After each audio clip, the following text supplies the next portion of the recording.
Hello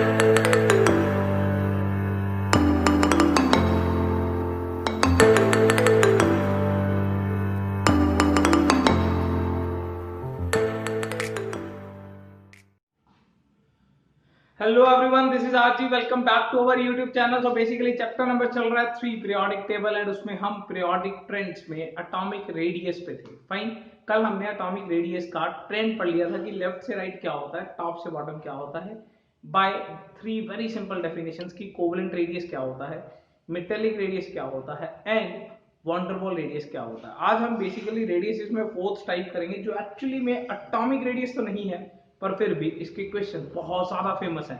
fine, the topic name is ionic radius. हमारा topic चल रहा है periodic trends.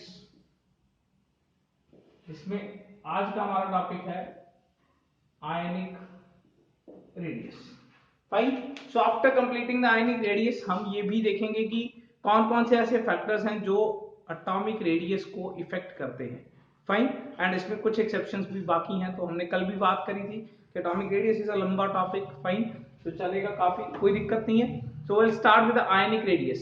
Now the very first thing is what is ionic radius and ये atomic radius क्यों नहीं है। बड़ी सिंपल सी बात है, radius of an ion is known as ionic radius. Fine, नाम से ही क्लियर है कि आयन का जो रेडियस होता है उसे आयनिक रेडियस बोलते हैं, क्योंकि आयन एटम नहीं होता इसलिए ये एटॉमिक रेडियस नहीं है। बड़ी सिंपल सी बात है।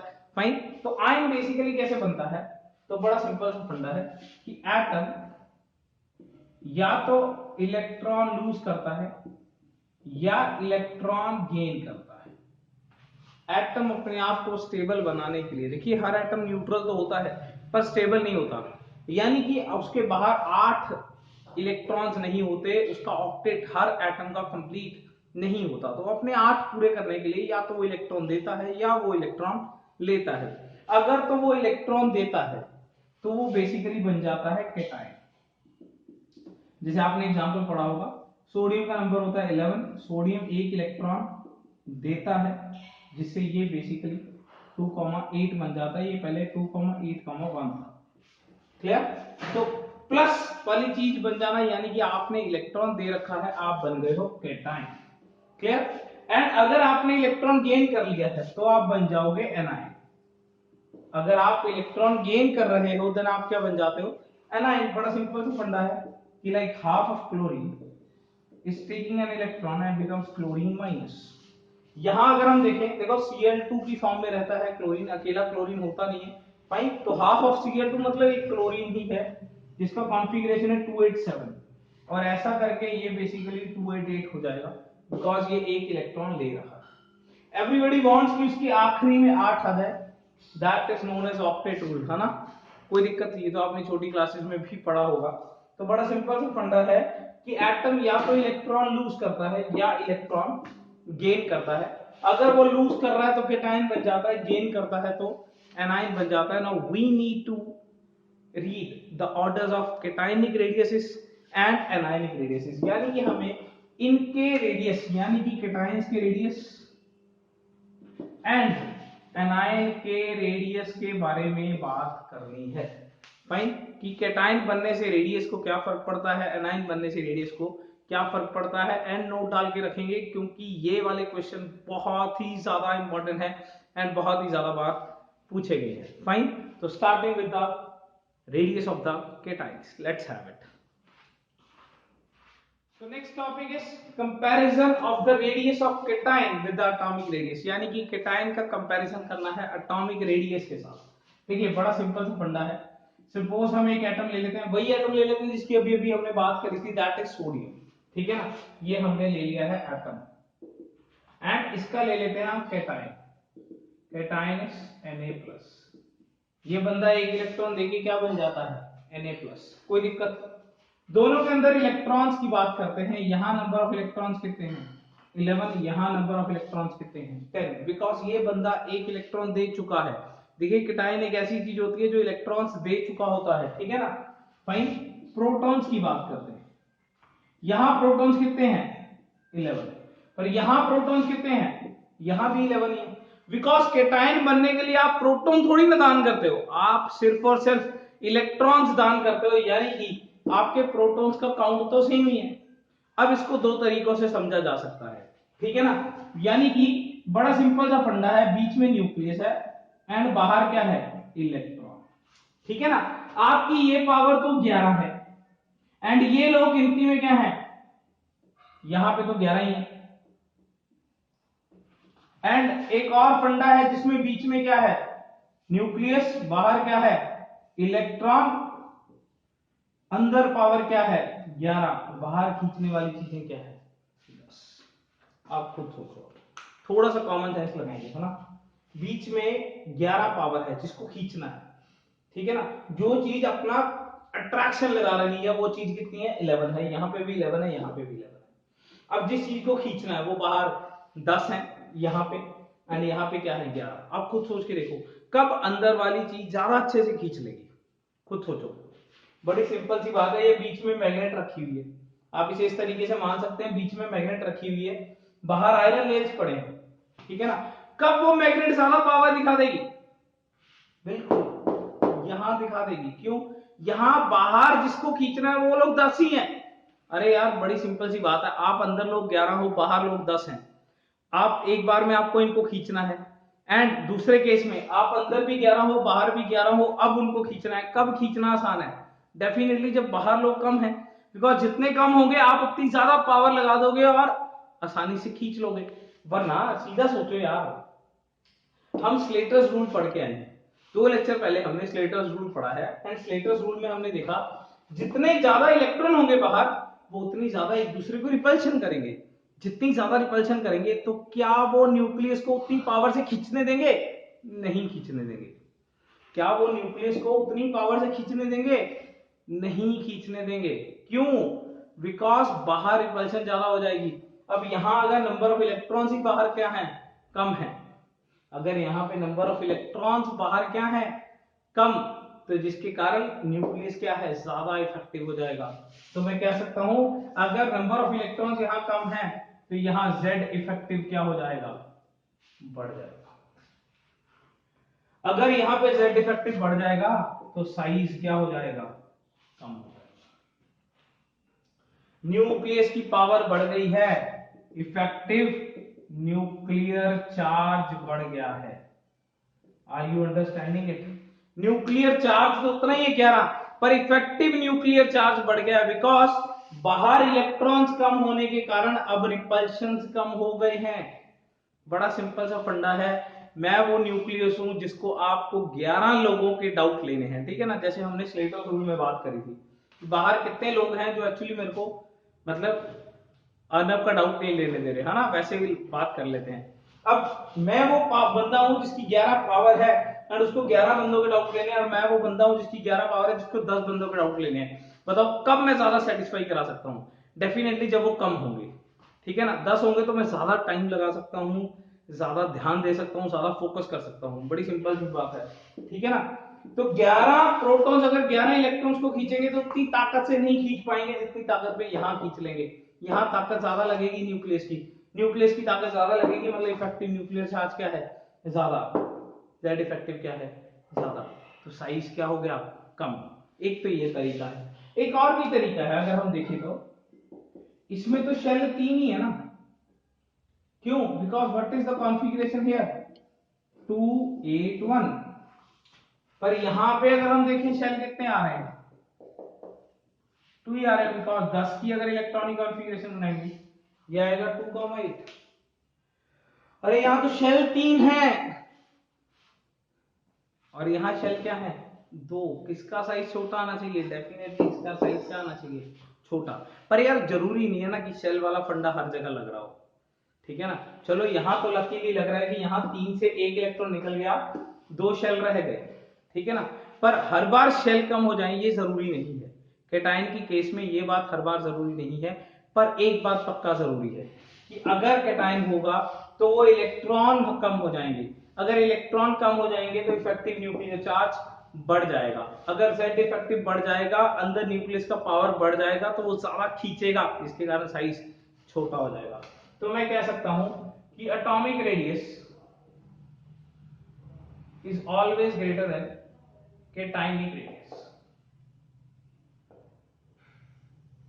फाइन, इसको मैं एक और एग्जांपल लेता हूं, ठीक है ना, सो दैट वो शेल वाला जो डाउट है दिमाग में वो क्लियर हो जाए। खैर यहाँ पे शेल वाला फंडा वैलिड लग रहा है बिकॉज यहाँ 3 शेल है, यहाँ 2 शेल है, पर ये शेल वाली बात हर बार सच्ची हो ऐसा पॉसिबल नहीं है। Let's prove it with another way, let's have it. एक और एग्जांपल लेके देखता हूं, मैं पहली ऑर्डर बना देता हूं, ये ऑर्डर बनने वाला है।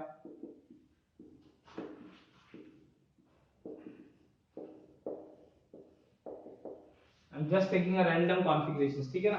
फाइन, अब अगर मैं mn की बात करूं, I know this is 4s2 3d5 and अगर इसकी बात करूं तो ये बेसिकली 4s0 3d5 है।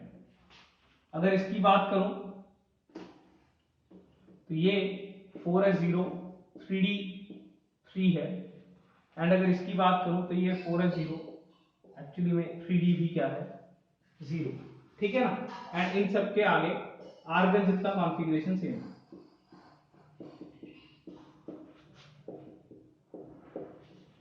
कोई दिक्कत, आर्गन जितना यानी कि मैं अगर यहाँ पे स्पेसिफाई कर दूं 1s2 2s2 2p6 3s2 3p6 तक सेम है। क्लियर। अब यहाँ पे थोड़ा सा ध्यान देंगे, मैंने 4 अलग अलग चीजें ले ली, 3 के टाइनिक रेडियस ले लिए, 1 एटॉमिक रेडियस ले लिया। बड़ी सिंपल सी बात है यार, यहाँ तो दिख भी रहा है 4 शेल है, ठीक है ना। नहीं तो हम इलेक्ट्रॉन प्रोटॉन्स का फंडा भी लिख लेते हैं यहाँ पे, थोड़ा जितना ज्यादा क्लैरिफाई हो सकता है उतना ज्यादा अच्छा है। यहाँ इलेक्ट्रॉन्स है 25, प्रोटॉन्स है 25, इलेक्ट्रॉन्स है यहाँ पे 23, प्रोटॉन्स है 25, इलेक्ट्रॉन्स है यहाँ पे 21, प्रोटॉन्स है 25 एंड इलेक्ट्रॉन है यहाँ पे 18, प्रोटॉन्स है 25। देखो वैसे तो साफ साफ दिख रहा है। एक मैं बढ़िया सिंपल सा तरीका बोलूंगा, आपको मैंने स्लेटर रूल सिखा रखा है, ठीक है ना। जब हमने इतना डीप पढ़ ही रखा है तो फिर तो यार अपने को तो बिल्कुल ही टेंशन नहीं होनी चाहिए। क्या अगर तुम्हें बिल्कुल भी दिक्कत आ रही है ना तो सबका स्लेटर रूल लगा लो, स्लेटर रूल लगा लो, सब पे इफेक्टिव न्यूक्लियर चार्ज निकाल लो, बिल्कुल बाहर वाले इलेक्ट्रॉन पे, बिल्कुल बाहर वाले इलेक्ट्रॉन पे जब तुम पावर निकालोगे तो तुम देखोगे सबसे ज्यादा पावर यहाँ है, बिल्कुल बाहर वाला इलेक्ट्रॉन। यहाँ बिल्कुल बाहर वाला इलेक्ट्रॉन पता कौन है, आर्गन में ही है 3p6, ये तो है ही नहीं है, ये तो कुछ है ही नहीं है, तो बिल्कुल बाहर का इलेक्ट्रॉन यहाँ पे क्या है 3p6। देखो पहली बात एक्सप्लेनेशन नंबर 1, तुम सब पे स्लेटर रूल लगा लो, तुम सब पे स्लेटर रूल लगा लो, कोई दिक्कत नहीं, ठीक है ना। अगर तुम स्लेटर रूल लगाओगे, देखो protons are being constant, protons यहाँ पे क्या है सेम है, इलेक्ट्रॉन्स क्या है कम हो रहे हैं, बाहर इलेक्ट्रॉन्स कम होंगे तो एक दूसरे को रिपल्शन कम करेंगे, रिपल्शन कम करेंगे तो स्क्रीनिंग कम होगा, स्क्रीनिंग कम होगा तो न्यूक्लियस ज्यादा पावर से खींचेगा, ज्यादा पावर से खींचेगा, साइज छोटा हो जाएगा, कोई दिक्कत, साइज छोटा ही तो किया है, ठीक है ना। तो एक्सप्लेनेशन नंबर 1 क्या है,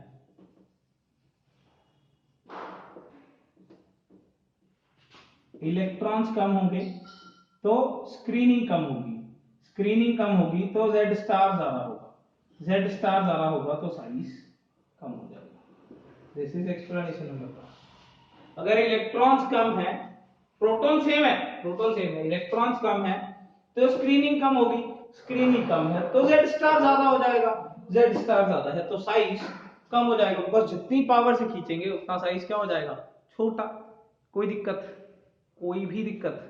क्लियर। नाउ एक्सप्लेनेशन नंबर 2, ठीक है ना।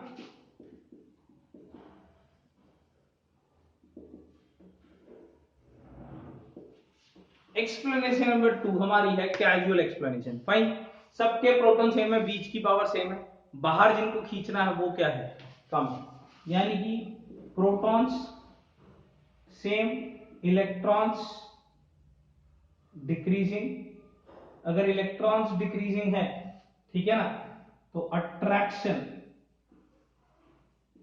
इंक्रीजेस, इसके कारण साइज डिक्रीजेस। बात वही है, कैजुअल तरीके से लिखी है, वो एक साइंटिफिक लैंग्वेज में लिखी है, स्क्रीनिंग स्क्रूनिंग न्यूक्लियर चार्ज फलाना ढिंगाना, है ना, कोई दिक्कत। Now explanation number 3।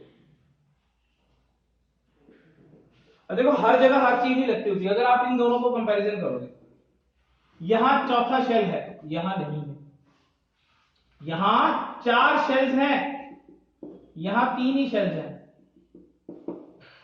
तो कौन बड़ा है, डेफिनेटली ये बड़ा है, पर शेल तो यहां भी 3 ही है, यहाँ भी 3 ही है। मैं आपको वो मन का डाउट क्लियर कर रहा हूं, हर बार शेल लगेगा ये जरूरी नहीं है, ठीक है ना। यहां लग गया, देखो यहाँ फोर्थ शेल है, यहाँ फोर्थ नहीं है, यहाँ भी फोर्थ नहीं है, यहाँ भी फोर्थ नहीं है, पर थर्ड तीनों में है। अच्छा यहाँ पे है ना थर्ड, है बिल्कुल 3p है ना, आर्गन में 3p तो है ही, तो थर्ड तो यहाँ भी है, यहाँ भी है, यहाँ भी है, पर यहाँ फोर्थ है, तो चलो ये तो मान लिया, ये सबसे बड़ा है मान लिया, पर ये तीनों फिर ये तीनों कैसे निकाले तुमने? थर्ड एक्सप्लेनेशन क्या है? शेल वाला फंडा, शेल ज्यादा तो साइज ज्यादा, तो ये बात सिर्फ यहां लगती है। थर्ड एक्सप्लेनेशन सिर्फ यहां तो वैलिड है, यहां तीनों में वैलिड नहीं है, पर यहां तीनों में ये वैलिड है ना, या ये वैलिड है। जितने कम इलेक्ट्रॉन्स हो जाएंगे, जितने इलेक्ट्रॉन्स कम हो जाएंगे, रिपल्शन उतनी कम हो जाएंगी, रिपल्शन कम हो जाएंगी तो न्यूक्लियस की पावर खींचने की ज्यादा हो जाएगी, न्यूक्लियस ज्यादा खींचेगा तो साइज छोटा हो जाएगा, हो गया छोटा। कोई दिक्कत? अरे कोई भी दिक्कत? समझ आ गई ये बात? फाइन, तो ये बन गया। अब इसका मतलब क्या है? इसका मतलब है जैसे जैसे चार्ज बढ़ता है, जैसे जैसे चार्ज बढ़ता है साइज छोटा होता है। यानी कि एक और रूल लिखेंगे यहाँ पे, पहली बात तो ये लिखी है, दूसरी बात चार्ज ऑन द केटायन अगर ज्यादा होगा तो साइज ऑफ द आयन छोटा होगा। एक ये वाली बात, दो चीजें लिखनी है, बड़ी सिंपल सी बात है। एटम हमेशा उसके आयन से, केटायन से, एटम हमेशा अपने केटायन से होता है बड़ा, कोई दिक्कत। दूसरी बात, जितना जितना चार्ज बढ़ता जाएगा, देखो 2 से 4 हो गया, 4 से 7 हो गया, जितना चार्ज बढ़ता जाएगा मतलब इलेक्ट्रॉन जा रहे हैं, इलेक्ट्रॉन जा रहे हैं, प्रोटॉन तो उतनी है ना, तो बीच की पावर तो उतनी है, पर बाहर इलेक्ट्रॉन्स जा रहे हैं, मतलब रिपल्शंस जा रही हैं, रिपल्शन जा रही है, यानी कि फोकस बढ़ रहा है, फोकस बढ़ रहा है तो खींचेंगे ज्यादा, खींचेंगे ज्यादा तो साइज छोटा, कोई दिक्कत। मूव करते हैं size of the anion, comparison of the size of anion, let's move to that thing. Yes, अब है comparison of the size of anion with atomic radius, यानी कि वही सारी चीज, तो हम ज्यादा टाइम नहीं लगाएंगे, बड़ी सिंपल सी बात है। एक हम ले लेते हैं एटम एंड एक हम ले लेते हैं एनाइन, ठीक है ना, Cl-, कोई दिक्कत। यहां हम इलेक्ट्रॉन्स निकाल लेते हैं, 17 यहां आ गए, 18 प्रोटॉन्स अगर देखें यहां 17 तो यहां 17। सोचो बीच की पावर सेम है, यहां इलेक्ट्रॉन ज्यादा है, कब जो ज्यादा लगेगा? सोचो बीच में पावर सेम है, ठीक है ना, यहां इलेक्ट्रॉन ज्यादा खींचने हैं, बड़ी सिंपल सी बात है। इसको मैं इस तरीके से बोलता हूं, तो तुम ऊपर खड़े हो, तुम्हें खाई से बंदे निकालने हैं, तुम 17 लोगों 18 बंदे निकालने हैं, 17 लोगों 17 बंदे निकालने हैं, तो कब आसानी से निकाल लोगे? कब ज्यादा खींचोगे? यहां ज्यादा खींचोगे, यानी कि यहां इफेक्टिव न्यूक्लियर चार्ज क्या हो जाएगा? कम। यहां इफेक्टिव न्यूक्लियर चार्ज कम है, यानी कि Z स्टार क्या है? कम। अगर Z स्टार कम है तो साइज क्या है? बड़ा सिंपल सी बात है, बिकॉज इलेक्ट्रॉन ज्यादा है ना यार, ठीक है ना। अब इसको किसी और तरीके से लिख के देखें, एक्सप्लेनेशन नंबर 2, एक और वे से लिख के देखते हैं। इलेक्ट्रॉन्स ज्यादा है ना, इलेक्ट्रॉन्स ज्यादा है तो क्या होगा? सिग्मा ज्यादा है। कौन सा एक्सप्लेनेशन है ये? स्लेटर वाला एक्सप्लेनेशन है। इलेक्ट्रॉन्स ज्यादा तो सिग्मा ज्यादा, सिग्मा ज्यादा मतलब रिपल्शंस ज्यादा, रिपल्शंस ज्यादा मतलब Z स्टार कम, Z स्टार कम मतलब साइज, अल्टीमेटली वही आ जाना है, कोई दिक्कत? कोई भी दिक्कत? अच्छा यहां वो शेल वाला फंडा नहीं है, बिकॉज यहां शेल 3 है, यहां भी शेल 3 ही है, यहां शेल वाला लफड़ा नहीं है। फाइन, तो यहां शेल वाला एक्सप्लेनेशन नहीं लिख के आना है, ये ध्यान रखना है।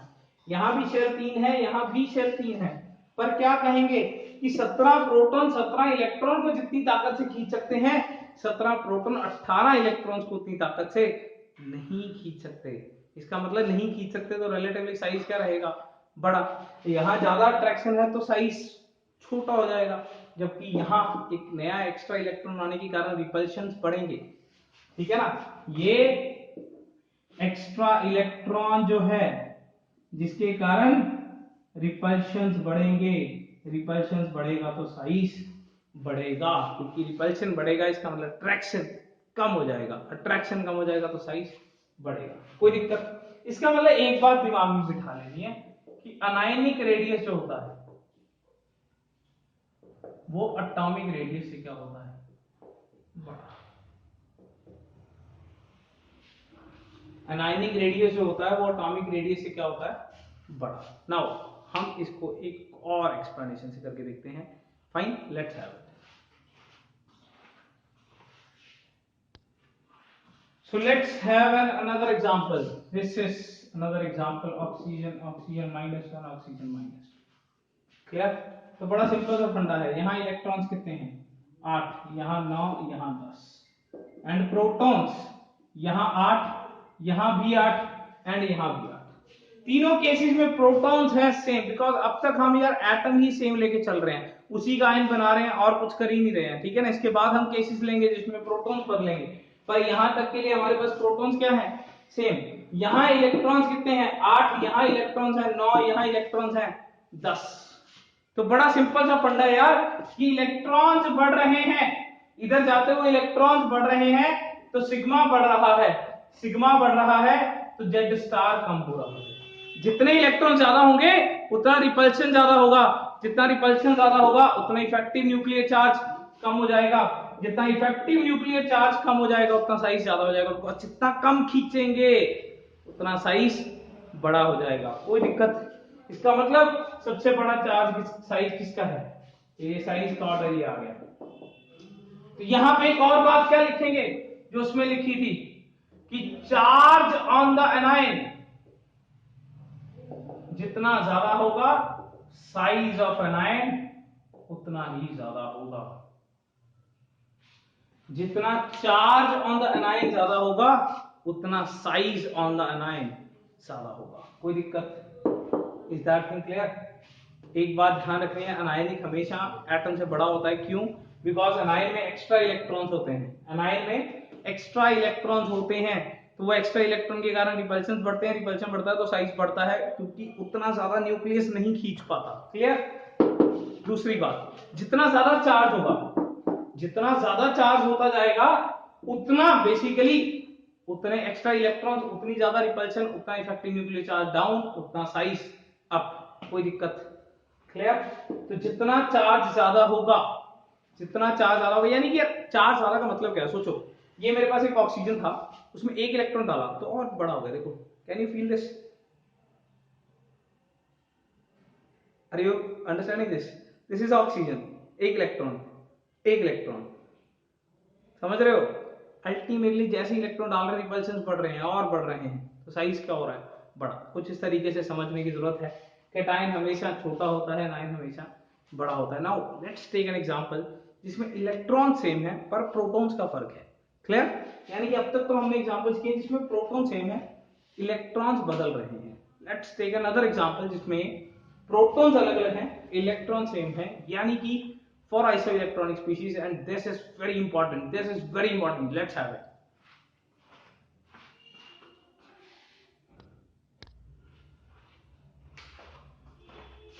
So comparison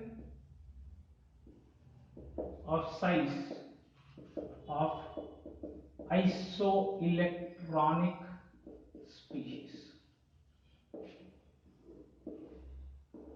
Fine, we all know what are isoelectronic species is. Iso means same, electronic मतलब same electrons.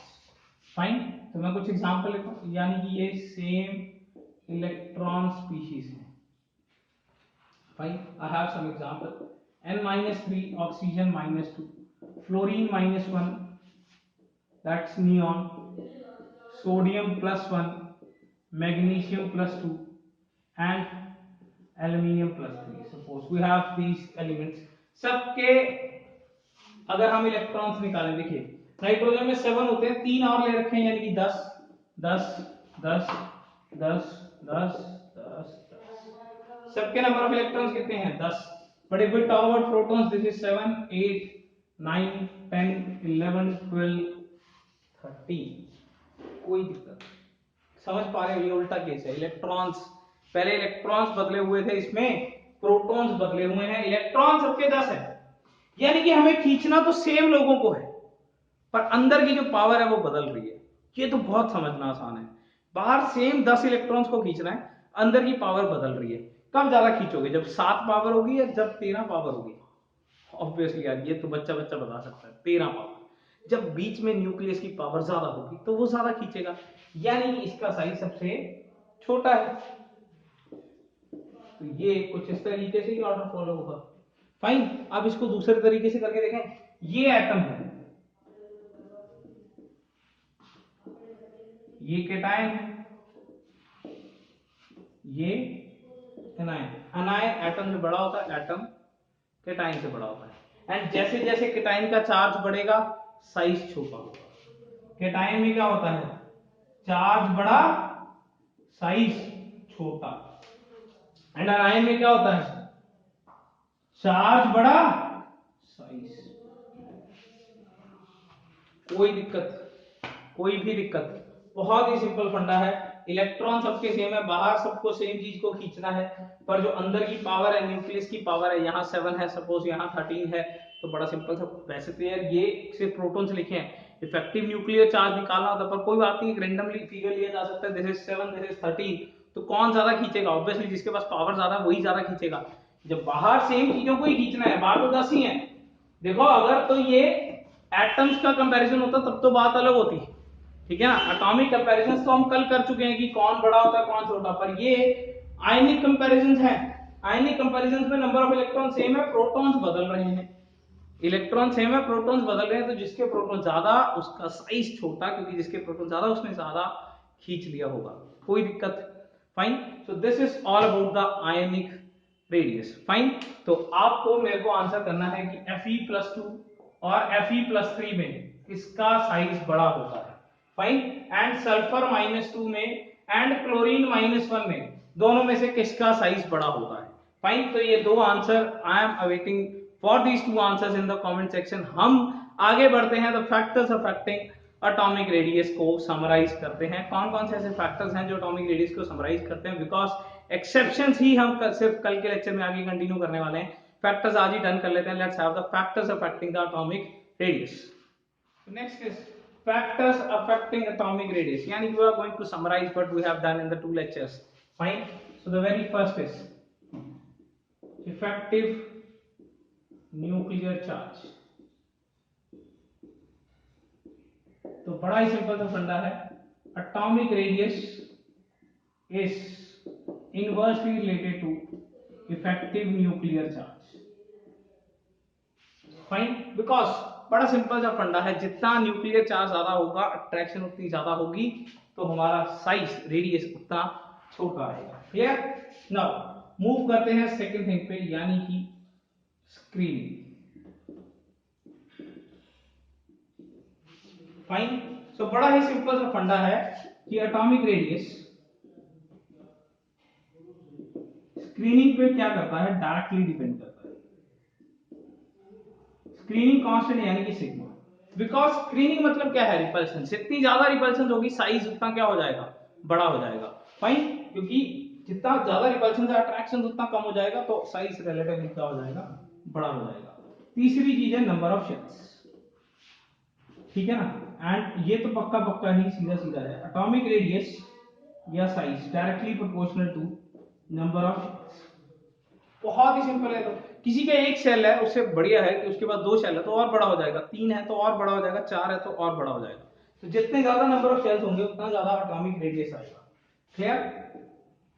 नाउ मूव करते हैं पॉइंट नंबर 4 पे, दैट इज बॉन्ड ऑर्डर। ठीक है ना।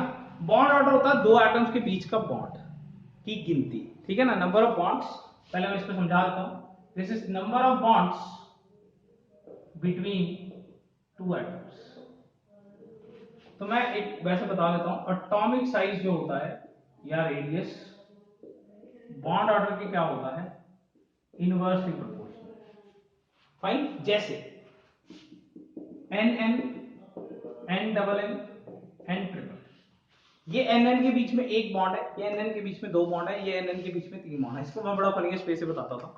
आपने किसी को एक हाथ से पकड़ा तो आपके बीच जो दूरियां हैं ठीक है ना, उसका हाफ करेंगे तो एटॉमिक रेडियस आ जाएगा ना। If you are an atom, आपने किसी को एक हाथ से पकड़ा, ये आपने किसी को एक हाथ से पकड़ा, आपका इंटरन्यूक्लियर डिस्टेंस का हाफ मारा, आपका एटॉमिक रेडियस आ गया, कोई दिक्कत। अब आपने उसे दोनों हाथों से पकड़ा, यानी कि ऐसे, अब आपके बीच की दूरियां कम हुई कि नहीं हुई, ठीक है ना। अब दोनों हाथों के बाद आपने उसे क्या किया, टांग से भी पकड़ लिया, ठीक है ना, हाथ में हाथ, समझ रहे हो ना, ज्यादा नहीं सोचना। तो क्या हुआ, दूरियां कम हुई कि नहीं हुई, सबसे कम दूरियां कहां हैं, यहां, यहां तो आप बहुत पास हो, थोड़ा सा दूर रख लेते हैं, फाइन। तो यहां जो इंटरन्यूक्लियर डिस्टेंस का हाफ आएगा वो बेसिकली रेडियस है। तो आप खुद सोच के देखिए, single bond, double bond, triple bond, कहां साइज छोटा हो जाएगा यार, जितना ज्यादा खींचोगे, जितना ज्यादा रिलेशन बनेगा, जितना ज्यादा खींचोगे उतनी दूरियां क्या हो जाएंगी, कम, दूरियां कम हो जाएंगी तो साइज क्या हो जाएगा, छोटा। यानी कि यहां बॉन्ड ऑर्डर क्या है, 3 है, यहां 2 है, यहां 1 है, जितना ज्यादा होगा साइज क्या हो जाएगा, छोटा। तो जितना बॉन्ड ऑर्डर ज्यादा, साइज क्या है, छोटा। 5वां, मैग्नीट्यूड ऑफ पॉजिटिव चार्ज, ये हमने कर लिया है, चार्ज जितना ज्यादा साइज उतना कम। And 6th is magnitude of negative charge, ये भी हमने कर लिया है कि चार्ज जितना ज्यादा साइज उतना ज्यादा। कोई दिक्कत, कोई भी दिक्कत, इसमें हम एग्जांपल कौन सा करके आए हैं, ये mn वाला एग्जांपल करके आए हैं, +2 ग्रेटर देन mn +4 वाला। एंड इसमें हमने कौन सा एग्जांपल किया है, ऑक्सीजन -2 ग्रेटर देन ऑक्सीजन -1। तो अनायन में जितना ज्यादा चार्ज होता है उतना बड़ा साइज होता है, केटायन में जितना ज्यादा चार्ज होता है उतना साइज छोटा हो जाता है, कोई दिक्कत। तो these are basically the factors affecting the atomic radius, कोई दिक्कत, फाइन। तो चलिए मूव करते हैं अपने अगले टॉपिक पे, that is exceptions which are going to be done tomorrow. कोई दिक्कत, टिल देन लगे रहिए, बेस्ट ऑफ लक, मैं आपके साथ हूं।